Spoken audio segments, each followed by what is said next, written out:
Let's take a look at the latest on our tropical storm Melissa, located currently just towards the south of Haiti, southeast of Jamaica here, with winds about 50 miles per hour moving towards the northwest at 2 miles per hour. And I think that's one of the important numbers here when we're talking about this storm system. It's just the slow movement of it. It's at an absolute crawl. And this is looking ahead till next Monday. I'm recording this on Wednesday morning.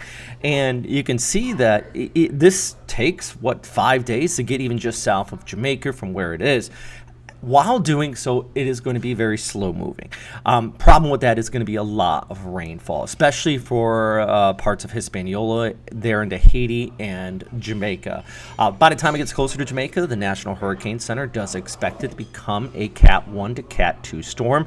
There is tropical storm watches up there as well as hurricane watches in western areas of Haiti, but I do have to stress back to the rainfall threat. I do think that some areas are going to be looking at a half a foot or more of rainfall. The exact spots still uncertain. It really depends on where exactly this goes, but there is going to be a flood risk out here, either into Haiti, eastern areas of Jamaica, or potentially even over towards Cuba. Now, at this point, not a direct threat to the United States, but there is a lot of uncertainty with this, all right? And I'll get to that in just a second. But first, let's talk about, the satellite picture. And this is, it's getting a little more organized today, but over the last 24 hours, it's been combating a little bit of shear. Now, if this had no shear, basically it would be vertically stacked and this would develop pretty quickly. But what we have been seeing is kind of a little bit of a westerly flow in the mid to upper levels that's been displacing a lot of the convection. And I think that's one reason why, despite the sea surface temperatures out here being record warm, mid to high 80s, it is currently still being a little bit slow to develop. But that doesn't mean that shear is going to lax eventually.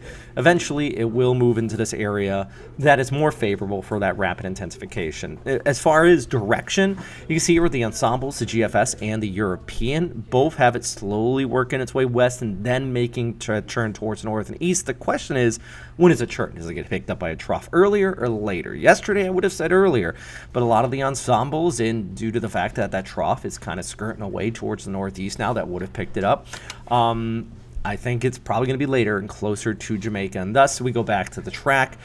It is making a little bit of this zigzag here. So those are kind of your two options that you have with this. For now, though, it was named yesterday at 11. Water temps do support quick development, but it is definitely uncertain on those exact impacts, which is why you want to continue to check back in. For example, just on that note, this is the GFS versus the European. You can see kind of a difference here in where exactly it goes between Hispaniola or Cuba, but both at least do have that turn towards north and east versus going out into the Gulf and impacting Florida. Nothing really does indicate that taking place at this time.